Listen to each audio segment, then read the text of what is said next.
Hello everyone! We're going to do some more research on the relationship between weight and health today. Last time we did a couple news articles and that kind of thing, but I really wanted to take a look at some actual studies today. So I've got 4 studies here. I've also got a big Mondo jug of water, so hopefully I can stream for a bit longer these days.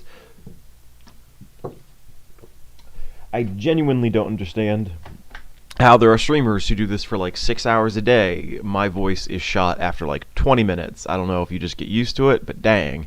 So let's go ahead and hop right in. So this is an article, not really a study, but this is more of a conceptual article, but it's called Health at Every Size Toward a New Paradigm of Weight and Health by John Robinson, PhD, MS, assistant professor, co-editor. So this is by John Robinson, Michigan State University, East Lansing, Health at Every Size, the journal. Okay, so let's go ahead and dig right in. Disclosure, no relevant financial relationships. Promoting weight loss through exercise, dietary restriction, and behavior modification rarely succeeds. It often results in cycles of weight loss and gain with the potential for serious physical and psychological health risks and contributes to body hatred, dangerous eating disorders, and exercise addiction. Yet, we believe that if we continue to use the same approaches, we will somehow obtain different results. Indeed, this is the very definition of insanity put forth by Alcoholics Anonymous. There is, however, an exciting, effective, alternative approach to this problem. It is called Health at Every Size, HAES. The basic conceptual framework of this approach includes acceptance of the natural diversity in body shape and size, ineffectiveness and dangers of dieting for weight loss, importance of relaxed eating in response to internal body cues, critical contribution of social, emotional, and spiritual as well as physical factors to health and happiness. The table contrasts the underlying assumptions of traditional weight management approaches with those of HAES. So whereas traditional weight loss paradigms say everyone needs to be thin for good health and happiness, people who are not thin are overweight because they have no willpower, eat too much, and don't move enough, everyone can be thin, happy, and healthy by dieting. Whereas the Health at Every Size paradigm says thin is not intrinsically healthy and beautiful, nor is fat intrinsically unhealthy and unappealing. People naturally have different body shapes and sizes and different preferences for physical activity. Dieting often ultimately leads to further weight gain, decreased self-esteem, and increased risk for disordered eating. Health and happiness involve a dynamic interaction among mental, social, spiritual, and physical considerations. What is a healthy weight? The HAES philosophy promotes the concept that an appropriate, healthy weight for an individual cannot be determined by the numbers on a scale, by a height-weight chart, or by calculating body mass index or body fat percentages. Rather, HAES defines a, quote, healthy weight, unquote, as the weight at which a person settles as they move toward a more fulfilling and meaningful lifestyle. This includes, but is not limited to, eating according to internally directed signals of hunger, appetite, and satiety, and participating in reasonable and sustainable levels of physical activity. Although research and experience have clearly demonstrated that focusing on weight loss as a primary goal is most likely to produce weight cycling and, over time, increased weight, the HAES approach certainly does not suggest that all people are currently at a weight that is the most healthy for their circumstances. What it strongly purports, however, is that movement toward a healthier lifestyle over time will produce a healthy weight for that person. So I think the idea here is ultimately focus on sensible, sort of straightforward eating patterns, eating in response to hunger, because I don't think anybody's denying that there are certain kinds of diets, and by diet I just mean what you happen to be eating, that are better for you than others. I vaguely remember, I think Michael Pollan's advice was something to the effect of eat foods, by which he meant eat foods that your grandmother would recognize as food.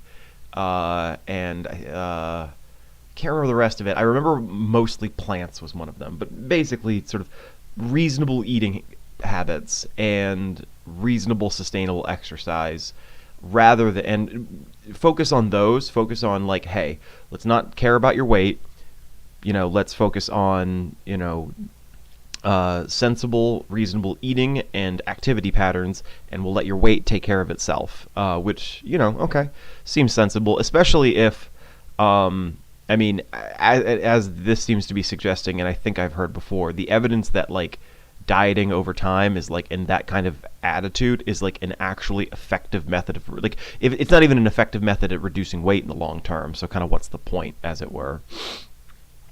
It is important to understand that removing the focus on weight does not imply ignoring health risks and medical problems. When heavy persons present with medical problems, Hayes suggests that health professionals offer the same approach as they would for a thin person presenting with similar problems. In the case of a thin person with essential hypertension, for example, conventional wisdom suggests dietary changes, increases in aerobic physical activity, and stress management, followed by medication if necessary. Yet a heavy person presenting with the same diagnosis is told to lose weight, regardless of all that is known about the most likely consequences of this recommendation. Okay. Healthier at every weight. The Hayes approach supports a, quote, holistic, unquote, view of health that promotes feeling good about oneself, eating well in a natural, relaxed way, and being comfortably active. The following list outlines the major foci for helping people with eating and weight-related struggles from the Hayes perspective. Self-acceptance, affirmation and reinforcement of human beauty and worth, regardless of differences in weight, physical size, and shape, reasonable.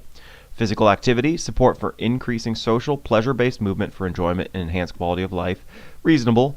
Like, so many people are just, like, having a terrible time at gyms and sweating and sweating and sweating, and they're running and running and running, and they hate it, and they hate themselves, and they hate everything about it, and it's just awful and bad. I don't know.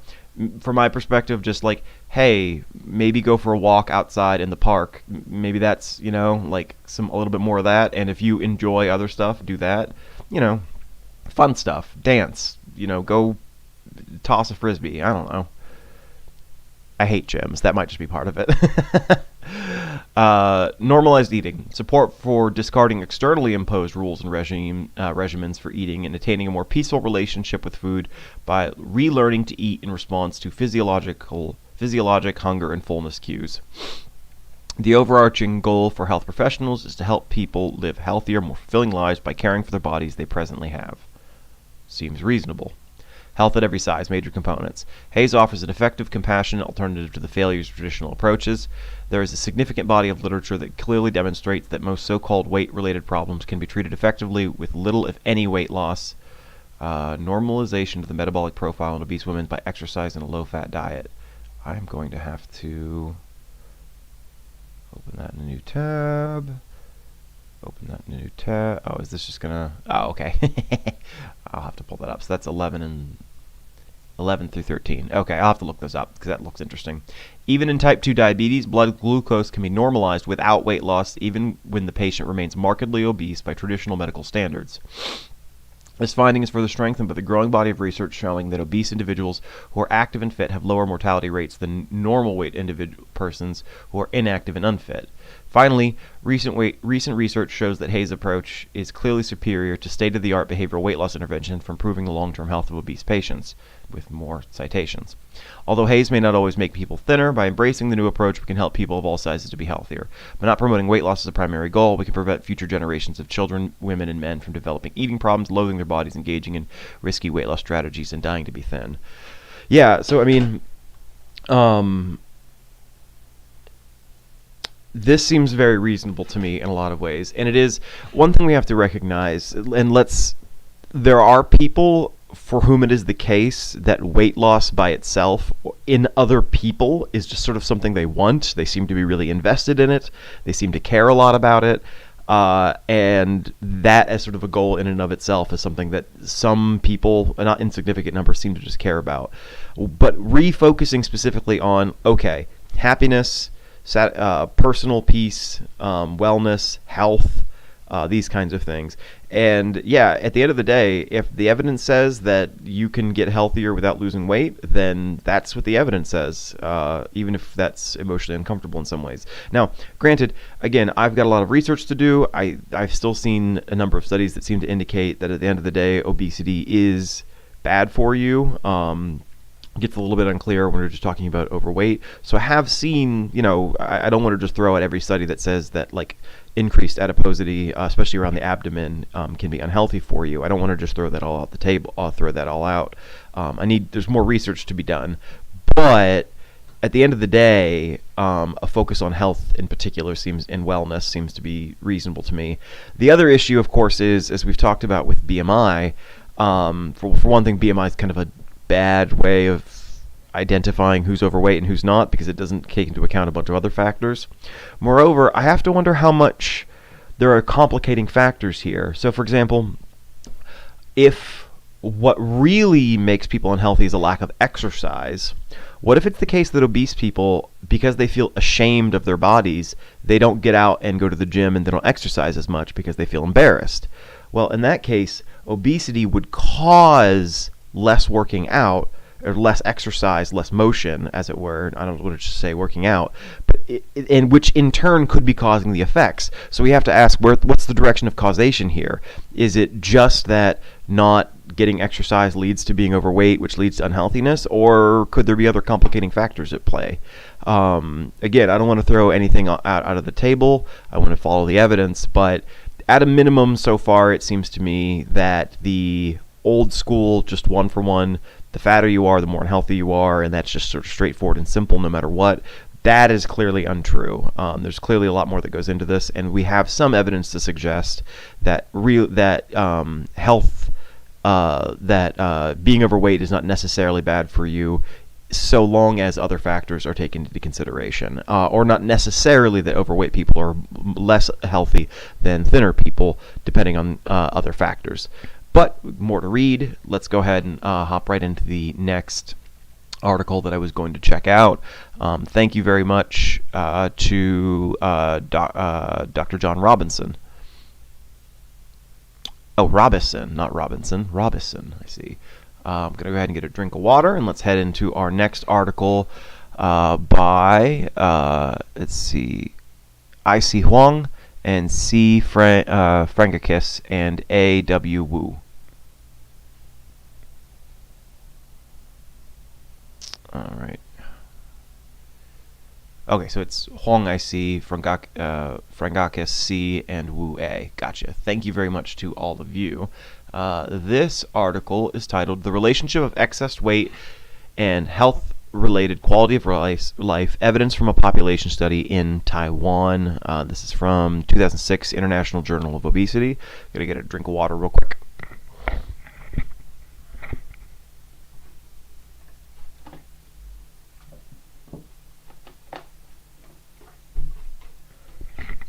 All right, let's hop into it. Abstract. Objective. Excess body weight is related to significant morbidity and mortality. However, less is known about the relationship of body weight to health-related quality of life, especially for Asian populations.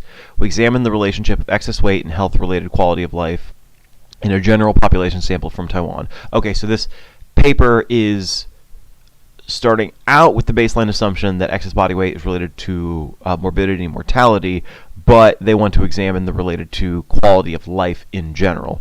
Research methods and procedures. This cross-sectional study uses a national representative sample of 14,221 people from the 2001 Taiwan National Health Interview Survey. Body weight was categorized using body mass index, BMI, as normal, 18.5 to 24.9, overweight, and obese. Health-related quality of life was measured using the Taiwan version of the SF-36, which I assume is just some scale for quality of life. We compared the body weight, height-related quality of life relationships by age, gender, and status of chronic condition, respectively. We especially used the generalized estimating equations to examine the relationships of BMI and health-related quality of life by taking into account the correlations of health-related quality of life within households. 4 models were developed to adjust sequentially for sets of covariates. Model 1 with no adjustment, Model 2 adjusting for socio-demographic variables, Model 3 adding chronic conditions, and Model 4 further adding smoking status. Results. Unadjusted physical health-related quality of life was best for normal weight, worse for overweight, and worst for obese individuals. For unadjusted mental health-related quality of life, overweight subjects had at least as good mental domain scores of health-related quality of life as those with normal weight or obesity, depending on the subscales. As age increased, excess weight was associated with worse physical but not mental health-related quality of life. Compared to men, women with excess weight showed a greater deficit in physical health-related quality of life. Multivariable analyses suggested that obesity was associated with worse physical health-related quality of life related to overweight, which in turn was worse or comparable to normal weight. Specifically, in the model adjusting for demographic variables, the deficit in physical functioning and physical component scores for the obese versus normal weight were statistically significant, with p-values less than 0.05, and clinically important difference effect size greater than 0.3. Both obesity and overweight were associated with higher mental component scores than normal weight, but the effect size was less than 0.3. Conclusion. In Taiwan, excess weight was related to worse physical but not mental health-related quality of life. The lack of impact of increased body weight on mental health status presents a potential challenge to preventing the increases in obesity. More research is needed to elucidate the mechanisms by which excess weight affects specific domains of health-related quality of life and to develop effective prevention strategies. I am most curious what the metrics for these were. And again, we're coming back to BMI as as sort of being a somewhat that's what I'm looking for. Well, not the best way to measure these things. Can I get what is the scale they were using? Otherwise, evidence suggests important determines chronic diseases. Obesity is second to causing some of death. With the links of it, with a few health-related quality of life. Although there's evidence physical quality of life. Okay, such as physical functioning and pain. Okay, so that's what they're examining, things like physical functioning and pain. Findings are mixed regarding associated with mental domains. Obesity with impaired mental, which I'm not sure what they mean by mental health-related quality of life, like how fast you can think, how well you can remember, self-reported. It's also worth noting that most of the studies have been conducted in people with white, black, or Hispanic ethnicities. Materials and methods. It's going to tell me sample and data collection, BMI categorization. Here we go. Health-related quality of life. Of 36 items which tap 8 domains, including physical functioning, role limitations because of bodily pain, general health perceptions. These can be further classified. Okay, so it's that kind of thing. Interesting. Okay, so this study is suggesting that as measured by BMI in Taiwan, there is a correlation between being overweight and obese and reduced physical health-related quality of life, but not mental health-related quality of life. Again, I think this is just establishing correlation, not necessarily causation, which is important. But again, this is more. This does seem to be more in line with just the theories that being overweight and obese has at least potential for negative consequences. Let's go ahead and continue. Another drink. I could go over all this in detail, but oh wait, is that it? Oh, the rest of this is actually just excuse me. The rest of this is actually just references and things like that. I'll read through the conclusions. We examined the relationship between self-reported BMI and health-related quality of life in a large general population sample in Taiwan. Similar studies in Western populations, our results suggested that overweight and obesity are related to decreased physical health-related quality of life. However, excess weight had a neutral impact on mental health-related quality of life. The lack of significant influence of increased body weight on mental health-related quality of life may have important public health implications. In the context of shifting dietary patterns in Asia, perceived benefits of overweight may make it more difficult for countries to resist the impending epidemic of obesity. Interesting. Does Taiwan have a lot of perceived benefits of being overweight? Taken together with the increased prevalence of excess weight in Taiwan and other countries in Asia, these findings suggest that culture-specific efforts will be needed to combat the looming epidemic of obesity. Public health agencies and clinicians may want to emphasize adverse effects on domains of physical functioning and begin to set goals and tailor specific public health interventions such as diet control and weight reduction programs to reduce the negative impacts of excess body weight. Does that work, though? Again, does that work is an interesting question. I'm also curious about what these perceived benefits of being overweight in Taiwan might be. That's very interesting. Let's go ahead and hop to the next article. This one was from 2018. No, thank you. From the Journal of American College of Cardiology by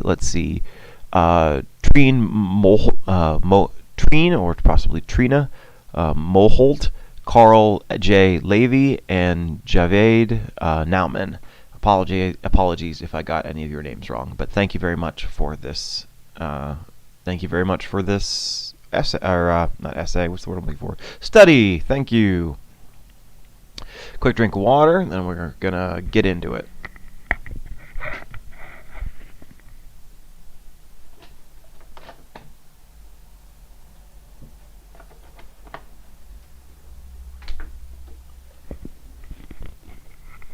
All right. Background. Individuals with coronary heart disease, CHD, are recommended to be physically active and to maintain a healthy weight. There is a lack of data.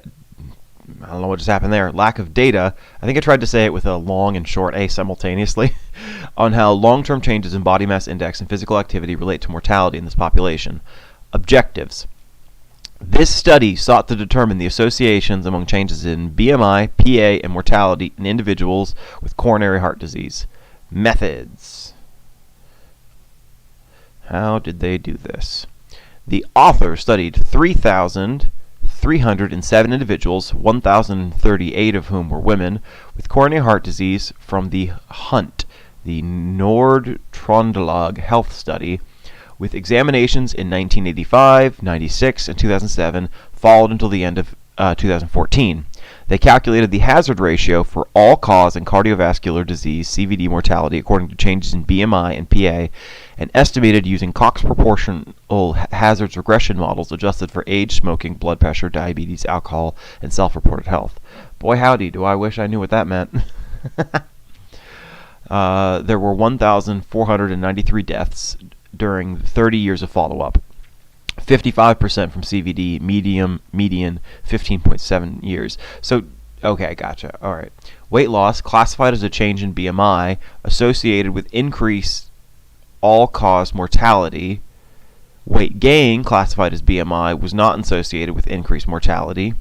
Weight loss only associated with increased risk in those who were normal weight at baseline. So that makes sense. So basically, if you were normal weight and then the disease caused you to lose weight right before you die, then that makes sense. You're losing weight. That's not great.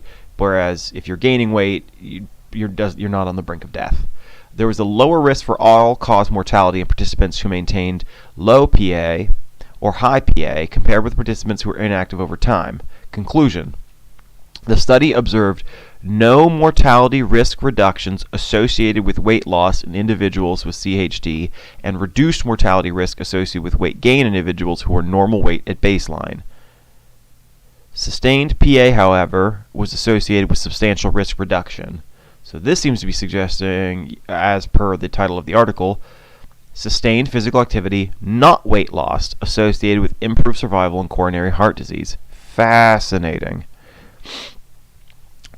Substantial evidence suggests causality between obesity and development of coronary heart disease. In line with this, guidelines for secondary prevention of CHD from the American Heart Association and the American College of Cardiology Foundation recommend that patients should maintain or achieve a body mass index within the normal range. However, despite the strong association between obesity and development of CHD, results from large meta-analyses indicate that subjects with established CHD who have BMI above the normal range have better prognosis, often termed the obesity paradox. Additionally, a recent study of CHD patients indicated worse prognosis associated with weight fluctuations over time. Furthermore, among CHD patients with a high cardiorespiratory fitness or have a high level of physical activity, there is no obesity paradox. Previous studies addressing the obesity paradox have, for the most part, been limited to one single measure of body weight, or PA, at a baseline visit, without fully determining how changes in weight and PA levels associated with survival. The most studied non-pharmacological therapy in CHD is cardiac rehabilitation. Exercise-based cardiac rehabilitation is associated with a 26% reduction in mortality post-myocardial infarction. However, the patients who participate in such programs are predominantly men, are younger, and have less comorbidity than do the patients not referred to cardiac rehabilitation. Furthermore, participation rates are often low, varying from 10% to 60%. Therefore, there's a paucity of data on the. This is the problem with reading words, but never actually hearing how they're pronounced. Of data on the association between survival and changes in cardiorespiratory fitness, or PA, as well as in body composition in a non-selected population of subjects with established CHD. In the study, we investigated how long-term changes in BMI and PA associated with all-cause and cardiovascular disease mortality rates in subjects with CHD. We hypothesized that maintaining or achieving a high level of physical activity was associated with improved survival, and that weight loss was associated with improved survival in overweight and obese subjects with CHD. Methods. To date, the Hunt study has been conducted in 3 waves with data collection in 1984 to 1986, in 1995, 1997, and 2006 to 2008. All inhabitants 20 years of age or older in Norway were invited to participate in the Hunt study. Okay. The overall participant rates in these waves were 88%, 70, and 56 respectively. Our analysis included men and women reported to have CHD. We excluded participants with a BMI of less than 8.5 kilograms per meter squared due to limited subject numbers and hence statistical power in this group. Okay. Makes sense. Assessment of BMI. Yes, how is the physical activity? Frequency, duration, and intensity of leisure time. PA. We grouped the participants into 3 levels of PA. Inactive, low PA, and high PA based on a previously established index. We made these categories to group participants according to the current promotions. According to the current recommendations on PA to promote health in adults, the inactive category comprises those participants who reported no PA.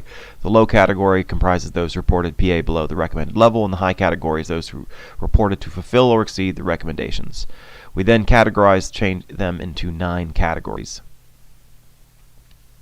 Assessment of outcomes. The primary outcome was all-cause mortality with CVD mortality as a secondary outcome. Follow-up ended on December 31st, 2014. We adjusted for smoking, alcohol consumption, self-reported health status, diabetes mellitus, and hypertension. Statistical analysis. I need to know more math to understand that part. Results. Figure 1 shows the participant flow in the study. Out of the 3,307 who participated in 2 or more Hunt study waves, 1,493 died during 30 years of follow-up. Of these, 199 died during the first 3 years of follow-up. Table 1 shows the proportion of participants in each BMI category and selected baseline characteristics as Hunt 1 study wave. Characteristics of participants according to changes in BMI are presented in online Table 1. Okay, let's take a look. Can I zoom out a little bit? Zoom out. Zoom out. There we go. Alright, and then, that's too far. Zoom in now. There we go. Alright, Table 1, female. Out of the total, okay. Age, years. 68.7 plus or minus 9.6. Body mass index, p-value, okay.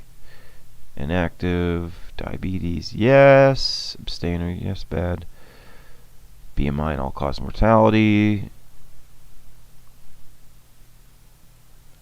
Model 1, Model 2, and Model 3. Okay. Note to self, study more up on statistics so I can understand this a little bit better.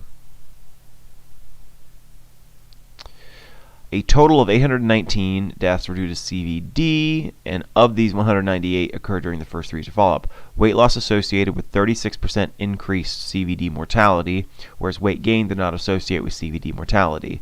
Weight loss was still significantly associated with CVD mortality when adjusting also for changes in PA and when excluding deaths occurring the first 3 years of follow-up. Interesting.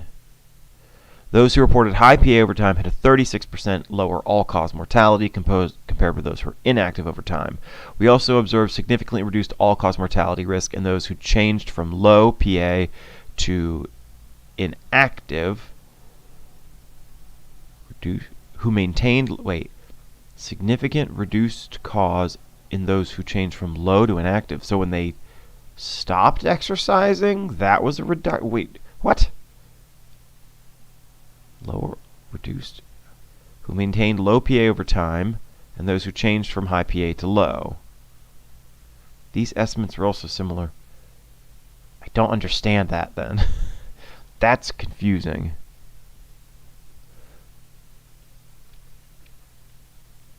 Let's see. Mortality hazard ratio, inactive low. Interesting.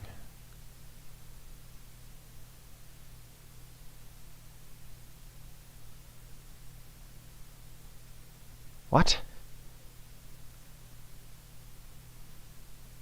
Inactive is low. also high to inactive. Fascinating. Well, let's take a look at the conclusions. In this large cohort of subjects with CHD, we observed an increased all-cause and cardiovascular mortality in individuals who lost weight compared with those being weight stable, especially those who had normal weight at baseline. Maintaining or taking up PA was associated with substantial reductions in all-cause and CVD mortality risks, with larger reductions seen with high PA levels compared with low levels. Increased attention should be placed on strategies to increase physical activity and secondary prevention of CHD. Okay. No discussion at the end, though, unfortunately, which is always a little sad because I always want to hear what the authors have to say about that. So that's really interesting.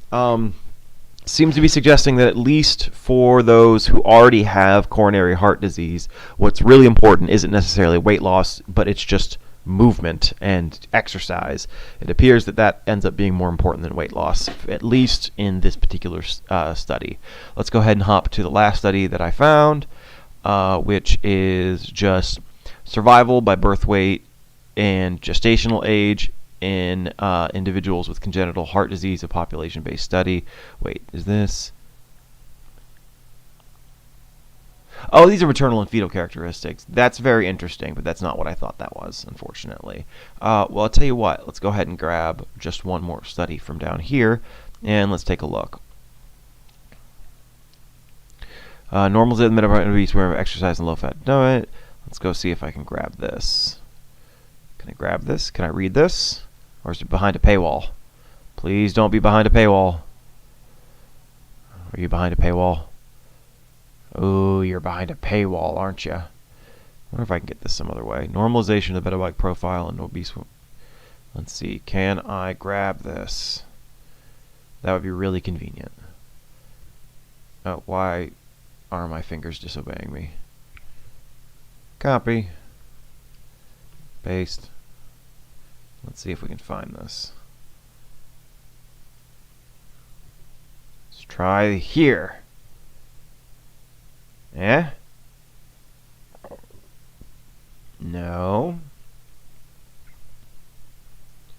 How about here?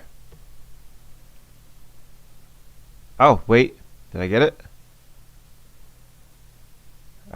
No. Stop. Go away. Alright, it says free. This item has free access. Okay. I need the article then. PDF. Can I get it? Is it happening? Hey! We did it. Alright, let's go ahead and hop in. Thank you very much to A. Tremblay, JP... Oh, wait. JP Depre. I'm gonna take a guess. That says that's Depre. J. Mahue. Oh wait. Hold on. Where are these commas? A. Tremblay, comma. JP Depre, comma. J. Mahue, comma. There we go. MC Poilio. I'm gonna take a guess. I don't know how to pronounce most of these. A. Nadeau. S. Morjani. P.J. Lupien, and C. Bouchard. That's going to be my guess on how to pronounce all of that. Abstract. Tremblay, A.J. I'm not going to reread all these because I'll embarrass myself. Normalization of the metabolic profile in obese women by exercise and a low-fat diet. This study was performed to evaluate the additive effect of exercise and a low-fat diet on body weight, body composition, and the metabolic profile in 4 obese women who were previously exercise trained for 15 months. The study therefore included regular aerobic exercise for 15 months and a low-fat diet plus exercise for an additional period of 15 months. After 15 months, mean body weight and fat loss corresponded to 6.4 and 8.4 kilogram respectively. Significant reductions in plasma insulin, cholesterol, and LDA ApoB and LDL-C were also observed. Following the second part of the study, mean cumulative body weight and fat losses were 11 and 11.3 kilograms respectively. At this time, the subjects were still overweight, but their plasma glucose and insulin during an oral glucose tolerance test were essentially similar to values obtained in a sample of 22 non-obese women. With the exception of plasma ApoB and HDL-C levels, plasma lipid and lipoprotein levels were also comparable to those observed in non-obese controls. The results thus indicate that aerobic exercise training and a low-fat diet can normalize the metabolic profile of obese women, even if their adiposity remains higher than that of lean women. That is absolutely fascinating. What year did this come out? This was 91? See, sometimes some of this information feels like it just doesn't get to us. I can feel my voice starting to go a little bit. I think I still need a little bit more practice before I can stream for super long lengths of time. But again, I think what today has shown us is once again that this matter is not super straightforward. There's a lot of factors to consider. Certainly an overly simplistic take on this, I think, is just the baseline idea of just fat people are unhealthy compared to thin people. Clearly false. I think there's still some evidence potentially suggesting that, especially like fat adiposity in the stomach can perhaps stress the metabolic system. I've seen some evidence in that direction. However, it is still the case that I'm also seeing evidence that for overweight or obese people who are physically active and who maybe have particular kind of diet that is maybe like low fat or is focusing on things like healthy fats, healthy carbohydrates, these kinds of things, that in those cases, even if they're not losing weight, they are still showing health profiles similar to those of people who aren't overweight, which is really interesting. So lots more stuff to read up on, a lot more research to do. Thank you so much for joining me today. Be good to one another. I hope y'all enjoyed the stream. Hey, consider maybe liking, giving the video a like, or subscribing to the channel. That would really help me out. I appreciate you. Thank you so much. Bye.